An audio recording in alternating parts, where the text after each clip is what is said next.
Hey, what's going on? We're going to do another Victor Wooten video. I just was so surprised by him on that first reaction video that I did. I had a lot of fun doing it. Let's watch it right now. Here we go. Thank you very much. And it's true, I was born into a band. And very literally, I mean that literally. Turn the brightness up. When I was born, my 4 older brothers who were already playing music, they knew that they needed a bass player to round out the family band. And so I was born into that role. Why is it that bass players, for some reason, are like the Castaway members? I don't know why that is. I mean, you got Sting, you've got Paul McCartney. It's an interesting instrument. You know, you pick it, a sound that essentially people don't hear that. They feel it more, but that's cool. Here we go. And as I'm older, I'm looking back on it now that I'm kind of called a teacher. When I look back on that and how I was taught, I realized that I wasn't really taught. Which is why I say that music is a language. Because if you think about your first language, for me and probably most of us here, it might be English, so I'm just going to go with English. If you think about how you learned it, you realize you weren't taught it. People just spoke to you. But the coolest thing, this is where it gets interesting, is you were allowed to speak back. Now, if I take the music example, in most cases, our beginners are not allowed to play with the better people. You're stuck in the beginning class. You have to remain there a few years until you elevate into the intermediate and then Why advanced. Is that? And after you graduate the advanced class, you still have to go out and pay a lot of dues. Nobody has ever said that, and it's the smartest thing. He's talking about how when you're learning to speak, you just sit around and listen, and you watch, and you take it in, and you kind of figure it out. That's exactly how I learned music. I took lessons. I did not like them. The guy he wasn't interested in asking me questions about what I liked and what I wanted, why I picked it up in the first place. He's saying with language, we let people kind of try to talk back who are bad at speaking, who are just learning, don't even know yet. And we don't scold, no, you're not allowed to sit here and talk with us. That's so funny. Why hasn't anybody in music ever brought that up? Why is there like classes, like you're a beginner, you're an intermediate, you're advanced? Nobody says that about talking. But with language, to use a musical term, even as a baby, you're jamming with professionals. All the time. To the point that you don't even know you're a beginner.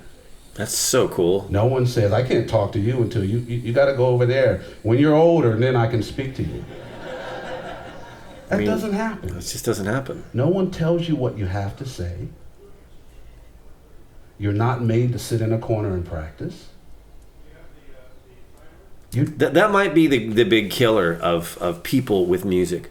Why is it that so many people are like, oh, I don't have talent. Oh, I'm not good enough. I think there's a huge critical thing that literally kills off tons of people in terms of wanting to play. They just stop. It kills their desire to play, which is sad. It sucks. He's saying with language, we don't do that. What if music was taught like that now? What if music was encouraged like that? Where if you weren't that good, I think it would just have to be like a widespread understanding of that. Just don't, I don't know. Maybe people can get snooty and snobby, like, yeah, you're not good enough or something. But I think mostly it's the perception. People think that like, oh, they don't want to jam with me because I'm no good. And so they don't even try. Well, the one thing it's true that he's not saying yet is that in music, you do play together. You're like literally like lobbing a ball in the air and like volleyball when you're playing in a circle or something. If one person has never done it, they're going to keep dropping the ball. Well, that's kind of true in music. So maybe off to the side though, they're sitting there listening, they're watching, they're paying attention.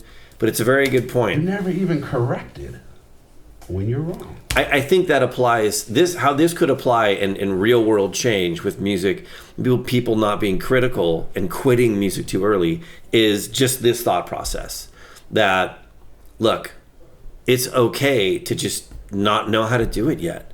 That's one thing that I think is big on me, that I want to work with people and the students that I teach or anybody I come in contact with, is that it doesn't really matter how good you are, man. I mean, there's been people who really don't know anything about music who've written killer songs, like amazing songs.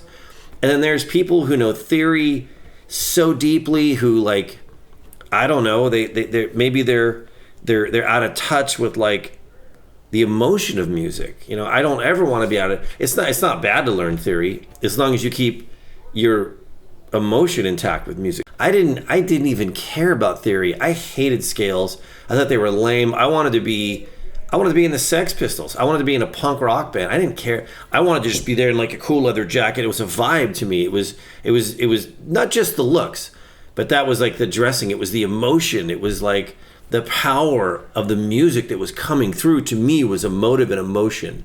So that's what I cared about. I didn't care about how good I was, or I didn't care about how good the guitar player in my band was. Just that like we could keep up and thrash along together. That's all I cared about. You know, as you get older, I suppose you have more concerns, and then we do get more critical. So coming back to his point, let's keep watching. This is a long tale. We're not going to watch the whole thing. And thank you for hanging in there. This is kind of going on long. I'm commentating too much, but it's an incredible point. Victor Wooten is so smart as a teacher and a musician and a person to say that music's a language. And we shouldn't shun people out who don't know it yet. We should invite them in always. Think about it. When you're 2-3 years old and you say a word wrong over and over, no one corrects you. If you say it wrong enough times, instead of correcting you, your parents learn your way. And they start saying it wrong too. The coolest part of that is you remain free. Yeah, the mistakes are How cool. you talk. And so you never have to follow the musical role of learning all these years and then going and finding your voice. Right. With your speaking voice, you've never lost it. No one ever robbed you of that. And so, because when I was young, that's how I was learning. I was learning English and music at the same time. So good. And in the same way. So I tell this to people. I usually say, yeah, I started when I was 2 or 3. And I say that just because that's more believable. But when did you start speaking English? Did you wait until you were 2 or 3? No. You were speaking, I'd probably say before birth. Wow. Whenever you could hear is when you probably started learning it. Mm-hmm. To me, that's very, very cool and very, very clever of my brothers, who are my oldest brother out of the 5. I'm the youngest. Reggie's the oldest. He's only 8 years older than me. So how he was this smart, I don't know. That's the real question. That should be the real TED Talk. Is how he figured out the ingenious way of not teaching us younger brothers how to play. It didn't start me by putting a bass in my hands. No. The first thing they did was play music around me. Ah, that's it right there. From my earliest ages that I can remember. I can remember living in Hawaii, and my brothers would set up, and I can remember seeing a plastic stool. A lot of times we'd set up in the front yard, but I could see a plastic stool with a little plastic toy Mickey Mouse wind-up guitar. You know what? I just want to stop it right here and say that that's my biggest thing. I think that if I could tell anybody who is starting out, I don't even want to know if you have a guitar yet. What I think that is the most important thing you can do to be good at music is to have a deep knowledge of listening and enjoying music. Honestly, that's not just me saying like some lofty idea. It's literally what I did when I was a young kid. I listened to so many records. I digested so much music. I just fell in love with the songs. Like they went inside me, and they're like a part. They're like, they're like a foundation of who I am, or whatever that means. When I'd listen as a kid, I literally would sit on this carpet I had in this living room that had a window to outside, nice window light coming in. And I would play these records, and I would just sit there. I might have had a little Hot Wheel car or two or something, but mostly I'd just sit there and listen. And I'd lay on this carpet, and I'd kind of rough it up, and I'd put my head on it, or I'd run the car around, or I would just lay there and listen to the sounds of my house. I'd listen to my mom doing dishes in the kitchen, whistling to herself, maybe listening to the song I was playing, or doing something on her own, and just, that was it. I was just listening to music, doing nothing else. And so that's the biggest thing. I think that kind of made me a musician. It wasn't as a teenager later, getting into new wave and punk rock and like getting a guitar. I was a musician, like he's saying, I think way before, because I fell in love with music and listening to it. So that would be my thing, is like, if you want to play music, you can, and just start listening to great records from the 50s, 60s, 70s, 80s, 90s, 2000s, whatever. I think it's probably good to listen to a variety of stuff. So, anyways, a little more, but I think we're wrapping up here. This is a long one. This has been fun, but his whole takeaway no one had to tell me that was fun. Music is a language. The same way no one has to tell you when it's your turn to talk. You know how to do it. Right. And so I knew that stool was for me. I knew that instrument was for me. And it had plastic strings on it. You would wind it up and it would play a song, but you couldn't really play it from the strings. And it wasn't about that. By the time I was old enough to hold an instrument, they gave me something to hold, just for the sake of holding something, preparing me for the later years. It wasn't about playing that instrument. That's the mistake a lot of us music teachers make, is we teach kids how to play the instrument first, before they understand music. You don't... That's so brilliant. That's what I was just saying. That's so smart. Teach a kid how to spell. Teaching a kid to spell milk before they've drinking a lot of it for a few years doesn't make sense, does it? Right. But for some reason, we still think it does in music. We want to teach them the rules and the instruments first. Mm-mm. But by the time I was about 2, and they put that... Listen to the Beatles over and over and over, and other great songwriters. You'll know so much about music, it's crazy. Toy in your music theory is the Beatles. My hands. I was already very musical. Because I believe you're born musical. Just listen to anybody's voice. Listen to any child's voice. There's no more pure music than that. So my brother somehow... This dude is enlightened. ...knew I was born musical. But they wanted me to be a bass player. So when I was old enough, they put a toy in my hands and they would play. So I would just bounce up and down and strum along too.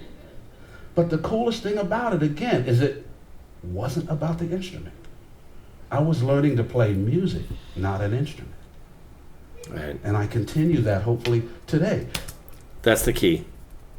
That's how I feel too. Because I don't consider myself like oh my God, like a great, I never wanted to be an advanced bass player. I didn't care. I just wanted to be, I wanted to play music. I wanted to write songs. Play music and write. That's what I wanted to do. And so I never considered myself, I got to get really good at bass. I got to learn 25 scales. I didn't care about scales. The first thing I did is I wrote a song. I actually wrote this. The first thing I did, I think it was in the first couple days. I mean, I had to learn to be able to actually play it. But then the first time I went, no. This is the first thing I ever wrote. It was like within the first week of owning my instrument, maybe a few days. It's not very good.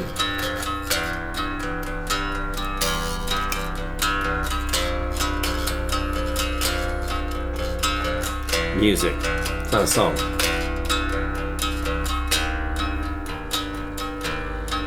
To open.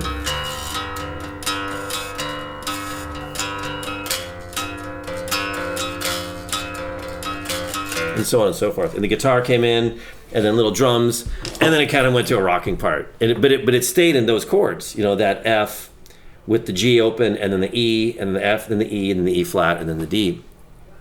And that was the first time I wrote, like in the first couple, I didn't stop to sit around and wonder if I should be good enough to write. Or I didn't, I'm like, oh, this sounds good. Let me just start goofing around on it. Like he's saying, I just started playing music. I didn't learn the bass. So let's wrap it up. It's been this guy is amazing. I love Victor Wooten. He's so smart, and it'll be really cool someday to maybe meet the guy if I ever get a chance. It'd be really, really cool. I hope you enjoyed him and all his insights. That's it. I don't know. I can't wait to listen to more of his words of wisdom on music, life, and art and everything. It's just so great. So thanks for watching. Cheers. Bye.